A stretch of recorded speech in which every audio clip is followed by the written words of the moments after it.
Hey guys, Professor Bill Comic Book University and Tony Stark Iron Man, issue number 10. I like this cover. It's hard to make out what's exactly going on, but when you finally figure it out, it makes a whole lot of sense. So, does this represent what actually happens in the comic book? Figuratively, but not really.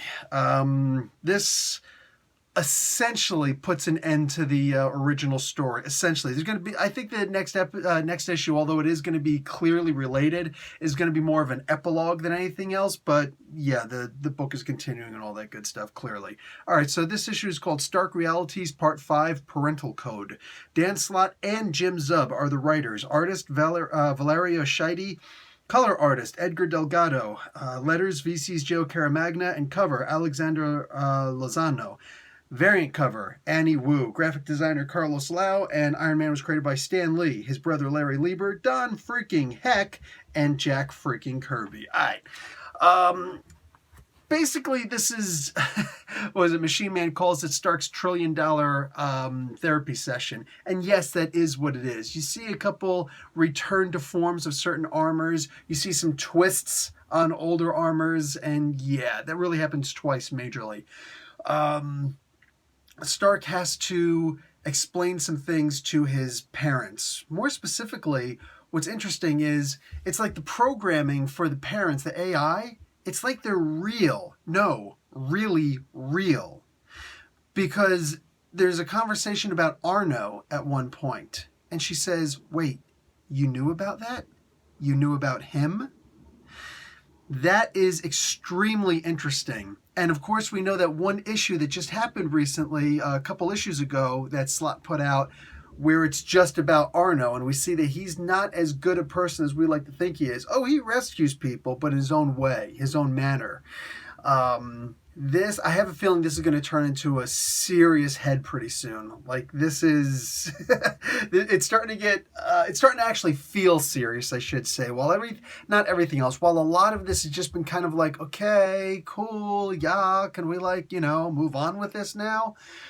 We're actually getting a bit more of a direction, more of a focus now. That's something that was missing before. There was plenty of action and clearly, a lot of story, but there was absolutely no focus. There was no way to have any idea where this was going. And it wasn't like let the chips fall. No, I was just, no effing clue what the hell was going on.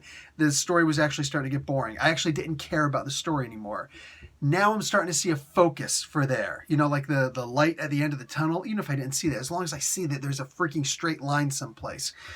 So we're getting that. And again, that's all that any of us, I think, could possibly ask for, is that we understand that this is actually going to go someplace. We could see some sort of flow of water, all right? Kirchhoff's law. Sorry, got to think like an engineer.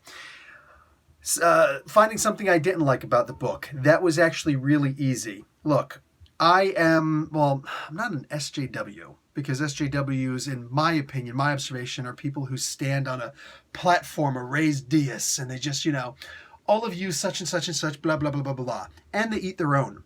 If I were to say something, if I were to say 100 things that, favor what they believe, but one thing out of whack, one thing that they are not particularly happy with, not only will they call me out on it, that's fine, but they'll do it publicly and shame me. Well, they'll try. And, make sure that everybody knows that they scored the points. Look, we even watch out on our own. Yeah, but the more mature thing is to do it in private. To be like, hey, bud, listen, you wrote such and such and such. Here's the problem with what you wrote. Here's the problem with what you said. Can you kind of see my point on it? Because nobody, and I say again, nobody becomes an adult by being yelled at. Because that's some shit that you do for kids. So F SJWs. In that particular regard, F them. All right? Grown-ups need to actually take precedent, where you can be responsible for yourself. And you can take proper counsel from people, where it's not somebody trying to shout you down or shut you up or boot you out or, whatever. That being said, also F the people who do have, racial problems, any form of bigotry whatsoever, right? So now, how do I look at that with the first couple pages here? Realistically, the first full page. I understand what Slot is trying to do, and maybe Zub in this regard too, but Slot's been doing this since before that. I see that he's trying to have Jocasta represent anti-bigotry, okay? Unfortunately, he's doing this, and I'm not sitting here trying to put any blame on Dan Slott. I don't know Dan Slott. I've heard his voice once, you know what I'm saying? And I've never met him, never had a conversation with him, never talked to him on any form of social media. I have no communication with Dan Slott. I doubt he's ever even heard of me, okay? So when I say this, I'm not throwing accusations as if I actually know anything. I'm trying not to even throw an accusation. He is, however, sounding like what I just described as an SJW. Somebody who, totalitarian, me, my viewpoint, and everybody else should shut up. Yeah. You either agree with me or you're the enemy. Yeah. Jocasta. I get what he's trying to do with Jocasta and the whole Friday's AI has been downloaded or uploaded someplace else to keep it safe, okay? As an AI, that's the most important part. That's what the AI is. The AI is this, okay, this algorithm based. It's more than an algorithm. This programming, this very specific programming. Any changing to that whatsoever, it would be like somebody coming in and giving you a lobotomy. All right, it wouldn't be very different from that. So I get that. But as far as a body, no, a body's a body. For robots, for androids, for synthezoids, for anything with any kind of AI whatsoever, a body is a body.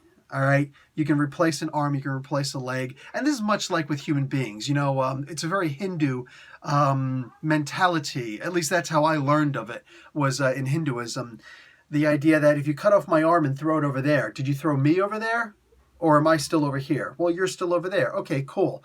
Which part of my body, or how much of my body, do you have to throw over there for me to be over there, as opposed to over here, or for me to be in both places? If you were to throw my arm over there, would you say, I am here and here, or just my arm is over there? Which part of me can I not say, this is my such and such? We can say, this is my brain, this is my heart, this is my conscious, this is my essence, this is my being. Which part is simply me? Where's the me in me, right? This is very important. This is crucial for the higher level philosophical conundrums that we try and talk about in a more social format. There's the basic stuff in philosophy, but when you really want to get into the higher thought process of philosophy, what am I? You're thinking it's just Descartes, cogito ergo sum. No, it gets a lot higher than that. That can be expanded upon a lot. What is me? What is me? What is you? As opposed to what are you? What is you? So, as far as this thing here with Jocasta saying, that's not just her shell that's laying on the ground, it's her body. It's her body. You need to pick that up right now. No. Now we're getting a little bit too far into like that deep-seated psychopathic SJW mentality where, no, this isn't just, like, look, the guy just got finished saying, there are people dying. We've saved her. Her body is here. We can build her a new body. We can repair this body. We can do whatever with this body. Friday herself is okay. You're worried about her dignity. If a human being fell on the ground, F that human being body also. Because if a human being fell on the ground, that human being would be dead. That human being would be dead. There's a difference. I get it. Stark and Rhodes in this world that we've created here, that Slot is writing, welcome, Jim Zub, you're able to destroy a body and, for the first time ever, recreate a human being. I get it. That's cool. It's new ground that we're stomping on right now, but it's still iffy. AI is something entirely different. And granted, maybe I'm just simply thinking this stuff because I was an engineer. I was an electrical engineer. I do understand this stuff better, more thoroughly, more in detail. More dealing with the actual theory thereof, as opposed to the not even just the physical application thereof, but like as opposed to just philosophizing about it. Okay, if a body falls on the ground and it's human, that human is dead. If a body falls on the ground but that body is mechanical, if the AI is okay, it doesn't matter. The body's not going to stink as long as there's not oil going all over the place. The body can stay there. Jocasta demanding that somebody get up and scoop up this body and bring it someplace for dignity's sake, because that's all it was. It doesn't even have to say that. For dignity's sake, is allowing many other human beings to kill, or excuse me, to die, which means that Jocasta is allowing people to be killed. This is, this SJW mentality, and I hate saying that stuff because it's the term given to these kinds of people by their enemies. You know what I'm saying? Just it's all of it's deplorable. But I, as much as I hate saying it, no, this kind of writing on this first page is ridiculous. It's ridiculous, and I'm glad that at least it started the comic book as opposed to ending the comic book. That's the kind of stuff where I put that thing away, and I wonder if I can't return it to the comic book store at some point. Like, it's just, I get what he's trying to do. I get it. But there's a way to, like, we all try and think of the way that the X-Men did it, because the X-Men did it so perfectly, right?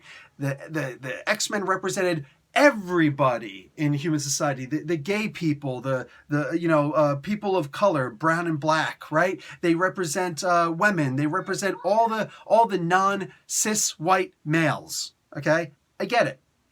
They represent the poor. They represent anybody who's outcast.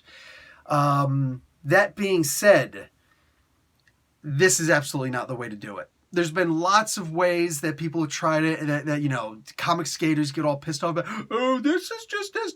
Shut up. Shut your mouth. Go put your head inside of a freaking frying pan, and turn on the oven, or turn on the range top, dude. Like, seriously. But something like this, I gotta say, I see what's going on. So here's the way that I think that this can be fixed. And who the hell am I? I'm some jackass who reads comic books. I don't write the comic books. Yeah, maybe one day. If I don't know. I don't even think it's going to even work. Just the idea if she starts to realize that she's taking it a little bit too far. This, I get everything that she was saying, and I really appreciate it. It was one of my favorite parts of the comic book before. But this part right here, for dignity's sake, there are other people dying. Sorry. To me, this is no different than we're out of space in the hospitals because, American hospitals get freaking crowded really freaking quick. I like it up here in Canada where, for the most part, I have never once seen that happen in my 3 years living up here. Almost 3 years now of living up here. Just saying. I know there's a lot of people want to be like, well, the hospitals in Canada, allow me to end that sentence for you, are better. They're better. Sucks. We got a lot to catch up to, America. We got a lot to freaking catch up to. That being said, it's like seeing the freaking, having the beds outside in the hallway, and you get, because I've had to go on that before. I've had to go on beds in a hospital hallway before because they were overcrowded. We got to get to you. Unfortunately, we don't have any more rooms. We're doubled up in rooms. We got too many people in rooms now. We got to put you outside. The doctor's gonna have to visit you in the hallway. Happens. It happens. It sucks. It sucks for dignity, but it is what it is. It is what it is. You're sitting there like, you don't want to groan, even though you're in freaking pain because you're bleeding. There are parts of your body, whatever. But this reminds me of that. Friday's body, which can be replaced. Come on. It can be replaced. Laying on the ground, picking her up for dignity's sake. At least they uploaded or they saved her AI. That's the important part. This stuff is just way too far. Human beings died while this was being made. Comic books. Just comic books. But one of the reasons why we like the Marvel comic book so much is because it does represent reality. So, more than DC comic books typically do. There are going to be people who argue that. I'm going to disagree. The heroes and whatnot, they feel more real. They feel like we could be them as opposed to looking up to them. So, yeah, I did not like this first page at all. I hated this first page. This first page was, I'm going to say something rude, effing stupid. And moving on from there.